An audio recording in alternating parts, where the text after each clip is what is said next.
पूर्णेन्दु सुंदर मुखी प्रतिभाभिरामे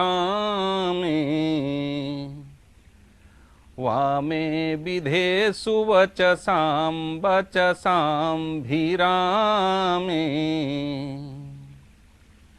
गिरवाणी वाणी भुवनं भरणं भवत्या वन्दे दयार्धचरणं शरणं जगत्या। आदिशक्ति जगत जननी जगदम्बा वाग्वादिनी माँ सरस्वती के चरणार बिंदों में नमन करते हुए, वंदन करते हुए आज हम लोग अपने इस परिचर्चा में आइए विचार विमर्श करते हैं कि मनुष्य के जीवन में विरोधाभास क्या है और ये अंतर्द्वंद क्या है। ये बड़ा ही देखने को मिलता है लोगों के अंदर में विरोधाभास, एक दूसरे के प्रति जो है सत्य क्या है ये मालूम नहीं है और होना क्या है ये भी पता नहीं है, लेकिन लोग करते क्या हैं, आपस में एक दूसरे में खींचातानी की स्थिति रहती है कि वह सही है या ये सही है। तो ये जो विरोध की स्थिति है, और सिर्फ यह विरोध एक जगह नहीं रह गया है, हर क्षण हर पल हर एक जगह देखने को आज मिलता है, जिसको लेकर के सभी लगभग लोग परेशान हैं। जिसको देखिए सबके सब परेशान हैं, चाहे वो कंपनी में कार्य करने वाला व्यक्ति हो, घर में गृहस्थ जीवन में रहने वाला व्यक्ति हो, सन्यासी साधु तक लोगों के अंदर में देखा गया है कि बहुत ही बड़ा विरोधाभास की स्थिति है। उन गद्दियों को लेकर के इसका पीठाधीश्वर कौन बनेगा, इसी तरह की कई ऐसे स्थितियां बनती हैं कि हम वहाँ पर कौन सी अवस्था में हैं। तो ये जो विरोधाभास की स्थिति है, हम इस पर आज जानेंगे कि ये क्या है और कैसे हम अपने आप को बचाएं और उनमें से फंसे हुए इस तरह के विरोधाभास के चीज़ों से अपने आप को कैसे निकालें। सर्वप्रथम विरोध कैसे शुरू होता है और विरोधाभास क्या है। अभ्यास के माध्यम से हम हर चीज़ों को प्राप्त करते हैं, तब के माध्यम से प्राप्त करते हैं जिस किसी विषय वस्तु का हमें आभास होता है कि ये होने वाला है, ये हो सकता है। तो वो आभास किसके अंदर होता है, अनुभूति किसके अंदर होती है, हर मानव के अंदर होती है। मानव ही नहीं, जिसे हम जड़वत समझते हैं कि पेड़ एक जगह स्थिर है, चलता नहीं है, और ये पशु है, ये जड़ के समान है, इसको ज्ञान नहीं, उसमें भी ये विरोधाभास है। जीव जंतु पशु पक्षी ये सबके अंदर विरोधाभास की स्थिति चल रही है। ये विरोधाभास का कारण ही तो महाभारत था, विरोधाभास का कारण ही तो रावण के अंदर अहंकार था, और विरोधाभास का कारण है कि आज घर का घर, परिवार का परिवार और समाज सब का सब जो है बिखर गया है। ये सब लोग आपस में विरोधाभास के कारण से ही बिखर गए हैं। विरोधाभास का तात्पर्य है कि सही वस्तु का बोध और ज्ञान न होना, सिर्फ जो है अपने मानसिक कल्पना में जीना कि वह हमारे प्रति अश्रद्धा का भाव रख रहा है, वह हमारे प्रति नकारात्मक भाव रखता है, वह मेरा प्रतिद्वंदी है, वह मेरा विरोधी है। यहाँ एक बात बड़े सावधानी से समझने की है और बड़े सुंदर के साथ कि यदि कोई मनुष्य का कोई विरोध करने लगे, जब कभी भी किसी मनुष्य का विरोध होने लगे तो वहाँ पर घबराने की जरूरत नहीं है। मतलब विरोध किसका होता है, जो कुछ करता है, जो कुछ करेगा ही नहीं तो उसका विरोध कहाँ से होगा। अब जन्म लिया मनुष्य और जन्म लेकर के अपने जीवन में कुछ किया ही नहीं, वो मूर्छा की अवस्था में सो रहा है या तंद्रा की अवस्था में है, तो ऐसे व्यक्ति का विरोध कौन करेगा, कोई भी नहीं करता है। विरोध तो उसी व्यक्ति का होता है ना जिसने कुछ किया, और यदि वो कुछ कर रहा है तो स्वाभाविक है कि उसके ऊपर टीका और टिप्पणी होगी, तरह तरह की बातें उसको बोली जाएंगी, तो उसमें घबराना क्यों है? कभी भी नहीं घबराना चाहिए। जो जीवन में कुछ करता है उसी को आभास और अनुभूति होती है, और जो आभास और अनुभूति हो रही है तो स्वाभाविक है कि विरोध भी तो उसी का होगा। वैसे भी कहा गया है कि जिन ढूंढा तिन पाइया, गहरे पानी पैठ, हमें बपूरा बूढ़न डरा, रहा किनारे बैठ। और बैठ करके हम सिर्फ कल्पना करते रहे कि इसमें तो मैं डूब जाऊंगा। तो नदी पार कौन किया? समुद्र सागर को पार कौन लोग होते हैं? जिन्होंने ढूंढा। अब यहाँ एक बात और ध्यान देना है कि ये तो हम आंखों से जो देखते हैं वो समुद्र सागर हो गए, वो नदी हो गई। हमारे विचारों के अंदर में भी सागर है, हमारे शरीर के अंदर में भी नदी बह रही है, और हमारे अंदर जो अंतर्द्वंद चल रहा है तो उसी में से तो हमको ढूंढना है। जो बाहर का विरोधाभास है वो हमारे अंदर का सबसे सर्वप्रथम विरोधाभास है। हमारे अंदर अगर हमारा जो शरीर है इसके अंदर विरोध की स्थिति न हो तो विरोधाभास है ही नहीं, विरोधाभास वहां समाप्त हो जाएगा। क्योंकि ये विरोधाभास ही हमको तितिक्षा और कामनाओं में ले जा करके फंसाता है। ये विरोधाभास ही हमको मनुष्यत्व के पदों से हटा करके संसार जनित चीजों में फंसा देता है, और हम अज्ञानता बस हम जानते नहीं हैं कि सत्य यह है कि सत्य वह है, हम उसमें फंस जाते हैं। तो इन चीजों से हमें बचना है। कभी भी विरोधी से मनुष्य को दूर नहीं होना चाहिए। और इसका उदाहरण लेना है तो हमारे कबीर बाबा से ले लीजिए। कबीर बाबा कितना सुंदर बात कहते हैं कि रे भाई, अगर जीवन में कोई किसी का विरोध करे ना तो उसको कहाँ रखना? बोले आंगन में कुटी छवा करके रखना। हालांकि आजकल के प्राणियों के लिए बड़ा कठिन काम है। आजकल का जो मनुष्य है उसको अगर बताया जाए इन चीज़ों को तो बोले भाई मैं तो नहीं करता, मैं इन बातों में फंसने वाला नहीं हूँ। लेकिन वो अपने ही शरीर में अपने ही विरोध के कारण से घुटन की जिंदगी जी रहा है, अंतर्द्वंद की जिंदगी जी रहा है। न वो कह सकता है न उन अवस्था में वो रह सकता है।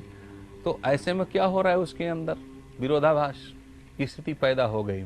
कबीर बाबा क्या कहते हैं? कबीर बाबा कहते हैं कि निंदक नियरे राखिए, आंगन कुटी छवाए, और बिन पानी साबुन बिना निर्मल करे स्वभाव। वहाँ पर पानी की जरूरत नहीं है, साबुन की भी जरूरत नहीं है। क्योंकि अगर कोई व्यक्ति आपका विरोध करे ना तो उसको अपने थोड़ा नजदीक रखिए। आप भी विरोध मत कीजिए।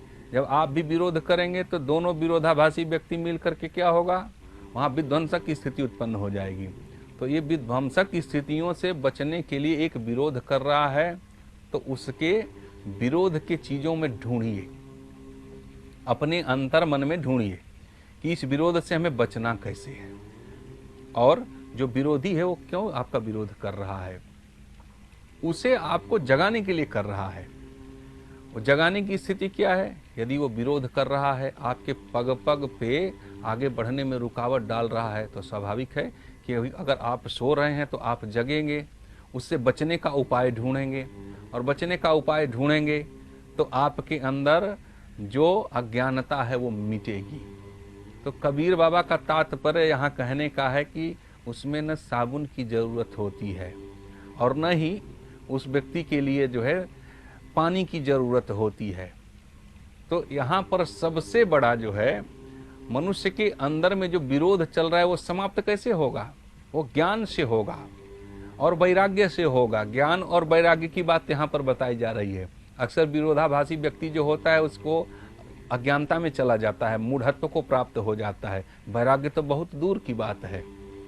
इसी चीज को तुलसी बाबा कहते हैं, ज्ञान विराग नयन उरगारी।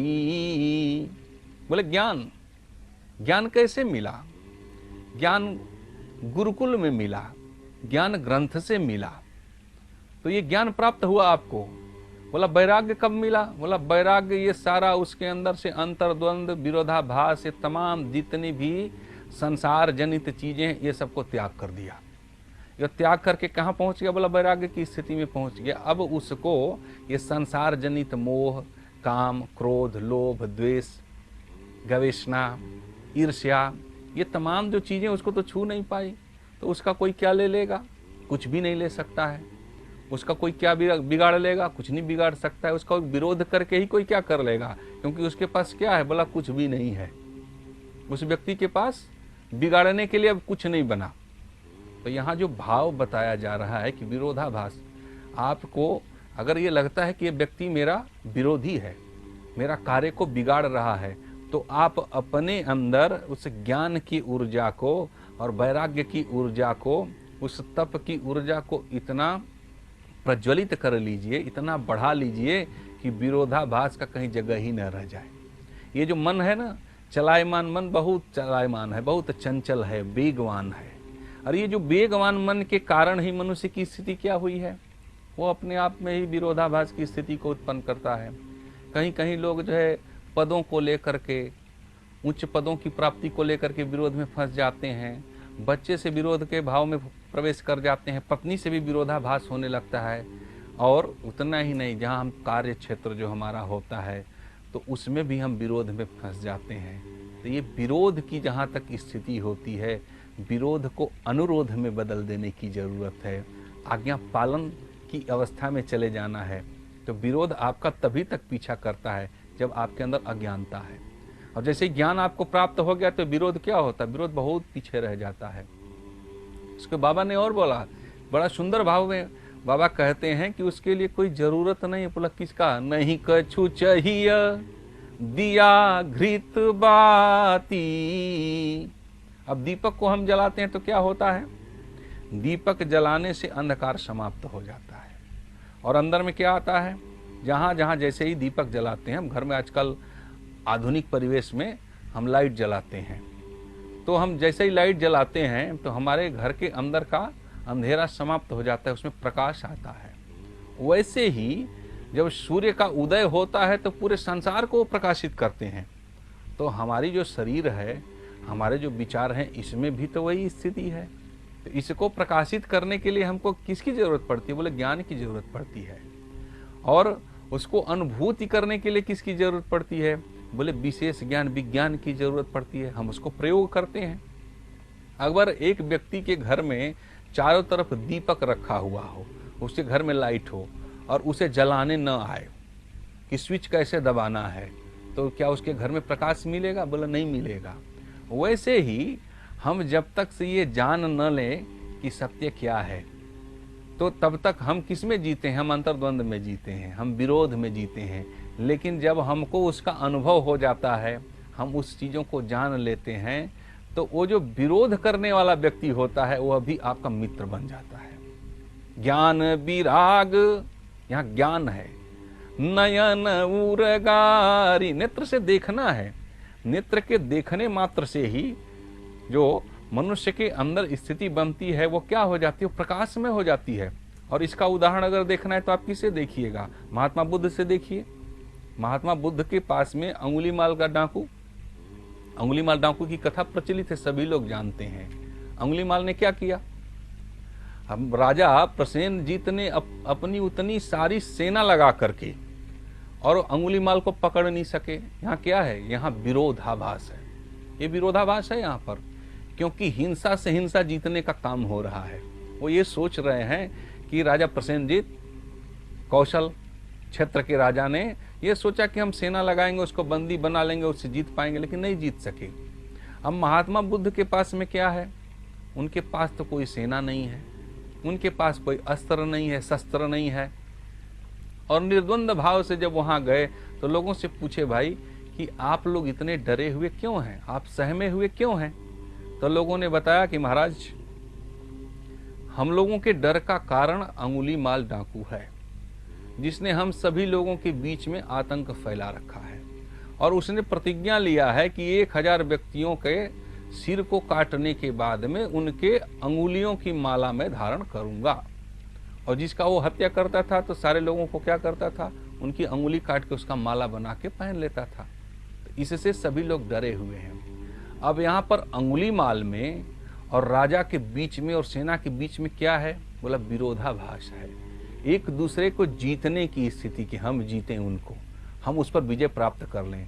और उसके अंदर में जो विरोधाभास है वो किसका है? बोले अज्ञानता का है। तो यही विरोधाभास मनुष्य के जीवन में अच्छा कर्म नहीं कराता, फिर मनुष्य अपने पथ से भटक जाता है। तो वहां जरूरत किसकी पड़ती है? बोले वहां पर महात्मा बुद्ध जैसे लोगों की जरूरत पड़ती है। महात्मा बुद्ध निहत्थे हैं, उनके हाथ में कुछ भी नहीं है, प्रसन्न चित्त मुद्रा में चले जा रहे हैं। राजा प्रसेनजीत भी रोकते हैं, वहां की प्रजा भी रोकती है कि महात्मा आप उधर न जाएं, वहां अंगुलीमाल रहता है और बहुत ही क्रूर डाकू है, वो आज तक उधर किसी को नहीं छोड़ा, सबको उसने मारा। लेकिन महात्मा बुद्ध ने क्या किया? महात्मा बुद्ध ने इशारा से सारे लोगों को समझाया और कहा कि आपको चिंता करने की जरूरत नहीं है। और क्रमशः बड़े शांत भाव से महात्मा बुद्ध जा रहे हैं, बड़े ही आनंद के साथ महात्मा बुद्ध जा रहे हैं। तो महात्मा बुद्ध जब जा रहे हैं तो उन्होंने क्या कहा? लोगों से इशारा भाव में महात्मा बुद्ध ने यही कहा कि आप लोगों को डरने की जरूरत नहीं है, हम अंगुलीमाल को समझा करके आ जाएंगे। प्रेम पूर्वक महात्मा बुद्ध जंगल के रास्ता से होते हुए जा रहे हैं और जैसे ही महात्मा बुद्ध आगे पहुंचते हैं तो एक कड़कती हुई आवाज आती है और कहती है कि ठहर जा। महात्मा बुद्ध के पांव वहीं रुक जाते हैं। महात्मा बुद्ध वहीं रुक गए। सामने में क्या देखते हैं कि एक काले रंग का व्यक्ति जिसके गले में अंगुलियों की माला है, हाथ में कटार लिया हुआ, सामने उपस्थित हो गया और महात्मा बुद्ध को बड़े चकित भाव से देख रहा है, उनके मुखमंडल की तरफ देख रहा है। महात्मा बुद्ध मंद मंद मुस्कुरा रहे हैं उस अंगुलीमाल को देख करके और अंगुलीमाल महात्मा बुद्ध को देख रहा है। यहाँ पर महात्मा बुद्ध से अंगुलीमाल का अभी कोई संवाद नहीं हो रहा है, क्योंकि विरोधाभास में कौन है? बोले अंगुलीमाल। अंगुलीमाल क्या है? उसके अंदर अंतर्द्वंद चल रहा है, विरोधाभास की स्थिति हो रही है, इसीलिए तो बार बार गलती पे गलती कर रहा है, गलत कार्यों को कर रहा है वो। अब महात्मा बुद्ध के आंखों से जो तेज निकला, उनके पग से जो तेज निकला, उनके शरीर में जो तपस्या की ऊर्जा है, जो ज्ञान की ऊर्जा है, उससे कौन प्रभावित हो रहा है? तो अंगुलीमाल प्रभावित होने लगा। ये इसी विरोधाभास को अपने अंदर से निकालना है। जब हमारे अंदर ज्ञान होगा, तपस्या होगा, तो हम विरोधाभास में नहीं जिएंगे, हम अज्ञानता में नहीं जिएंगे, तो हम तमाम चीजों से बच सकते हैं। जो बार बार गलती हम लोग अपने जीवन में करते हैं, एक ही गलती बार बार करते हैं। और महात्मा बुद्ध ने अंगुलीमाल से क्या कहा? बोला भाई आपने मुझे बोला कि तू ठहर जा, मैं तो ठहर गया, आप कब ठहरोगे? तो ऐसे अंगुलीमाल के ऊपर जैसे जादू की स्थिति बन गई हो। वो आश्चर्यचकित है कि एक निहत्था आदमी जो मेरे आतंक से, मेरे इस क्रूरतापन से डर के मारे इस जंगल की ओर नहीं आते हैं लोग, और ये सामने निहत्था व्यक्ति खड़ा है। तो हिंसा से हिंसा नहीं जीती जा सकती है। महात्मा बुद्ध को देख करके अंगुलीमाल ने क्या कहा? उसने जैसे ही महात्मा बुद्ध की ओर देखा तो उसके अंदर में क्या भाव आ रहा है? उस पर मानो चमत्कार की स्थिति हो गई हो और वो सामने देखने लगा। कटार जो थी उसके हाथों से, जिसको लेकर के वो मारता था, वो हाथों से नीचे जमीन पर गिर गया। महात्मा बुद्ध ने कहा कि भाई मेरा एक काम करो, ये जो डाली दिखाई दे रही ना पेड़ की, इसमें से एक छोटी सी टहनी मुझे तोड़ करके दे दो। उसने हाथ ऊपर उठाया और एक डाली को, छोटी सी टहनी को तोड़ करके महात्मा बुद्ध की तरफ उपस्थित कर दिया। महात्मा बुद्ध ने अपने हाथों में लिया और कहा कि एक काम और कर दो मेरा, इसको जहां से तोड़े हो ना उसी स्थान पर इसे जोड़ दो, ऐसा महात्मा बुद्ध ने कहा। तो अंगुलीमाल ने मुस्कुराते हुए बड़े अहंकार के साथ बोला, कहा कि जो टूट गया वो जुड़ कैसे सकता है, ये तो संभव नहीं है। महात्मा बुद्ध ने वहां उसे समझाया, कहा कि भाई जब तुम जानते हो कि जो चीजें टूट जाती है वो जुड़ती नहीं है, तो ये निर्दोष लोगों की हत्या क्यों करते हो, उनको क्यों मारते हो? महात्मा बुद्ध के जैसे ही ये शब्द निकलते हैं, अंगुलीमाल अपनी कटार को फेंक देता है और बुद्ध के चरणों में आ जाता है। ये बुद्ध के चरणों में जो कल का क्रूर अंगुलीमाल डाकू है, उसके आने के पीछे कारण क्या है? उसके पीछे यही कारण है क्योंकि बुद्ध की जो आत्मा है, बुद्ध का जो चरित्र है, वो बिल्कुल शुद्ध है, उसमें किसी प्रकार का विरोधाभास नहीं है। बुद्ध अपने आप में पूर्ण है, बुद्ध शुद्ध है और जब हमारी शुद्ध चित्त वृत्ति होगी तो हम एक से एक जितने भी क्रूर व्यक्ति के सामने, चाहे दुनिया का कितना भी बड़ा विरोधाभास में जीने वाला व्यक्ति हो, वह भी शरणागति की स्थिति में आ जाता है और चरणों का अनुगामी बन जाता है। आज अंगुलीमाल ने महात्मा बुद्ध के चरणों का अनुगामी क्यों बना? क्योंकि महात्मा बुद्ध ने हिंसा से हिंसा को जीतने का काम नहीं किया। महात्मा बुद्ध ने उससे तप के माध्यम से, अज्ञानता को प्रकाश के माध्यम से, अपने उस देह दीप्यमान तेज के माध्यम से उसके अंदर में बैठी हुई जो अज्ञानता है उसे दूर करने का काम किया। तो क्या हो गया? अंगुलीमाल महात्मा बुद्ध का शिष्य बन गया।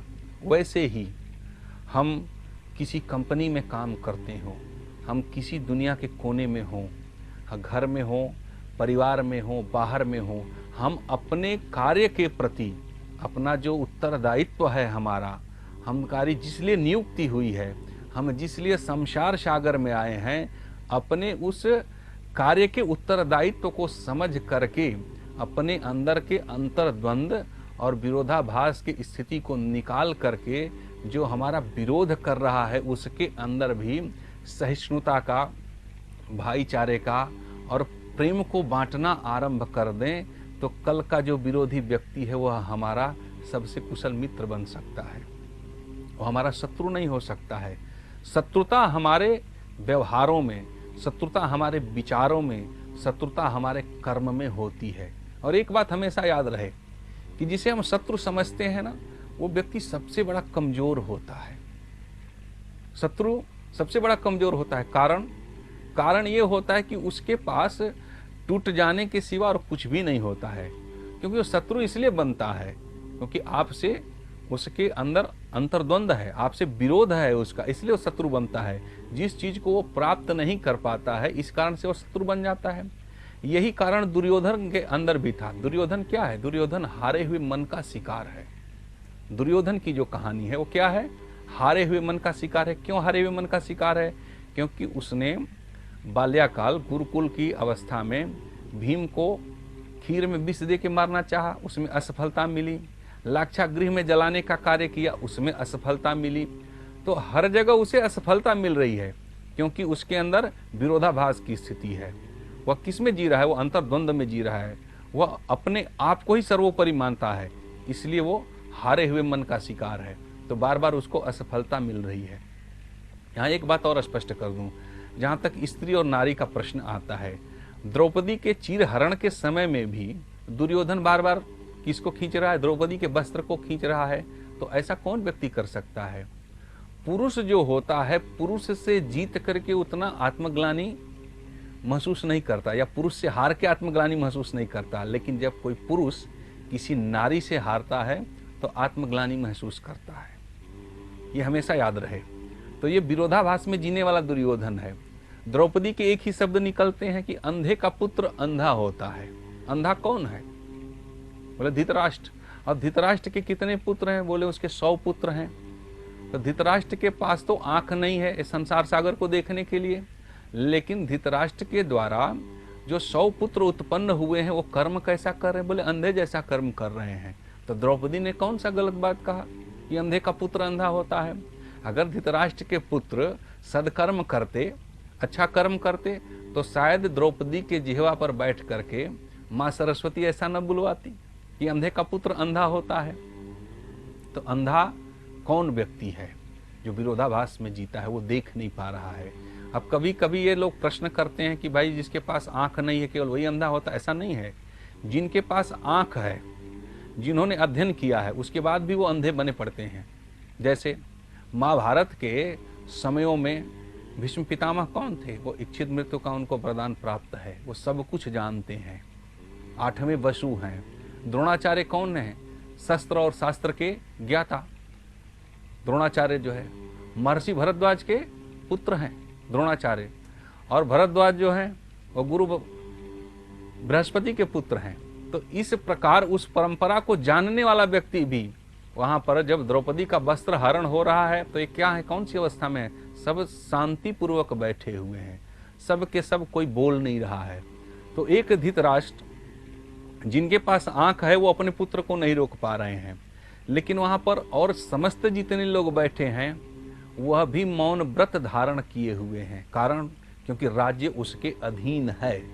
तो ऐसे में किसी के अंदर से जो विरोधाभास की स्थिति है, बोलूं तो दुर्योधन क्या सोचेगा, मैं बोल नहीं सकता, तो सब मौन व्रत धारण किए हुए हैं। तो इससे स्पष्ट होता है कि ये लोग भी विरोधाभास करने वाले उस दुर्योधन के साथ में हैं, विरोध की अवस्था में हैं।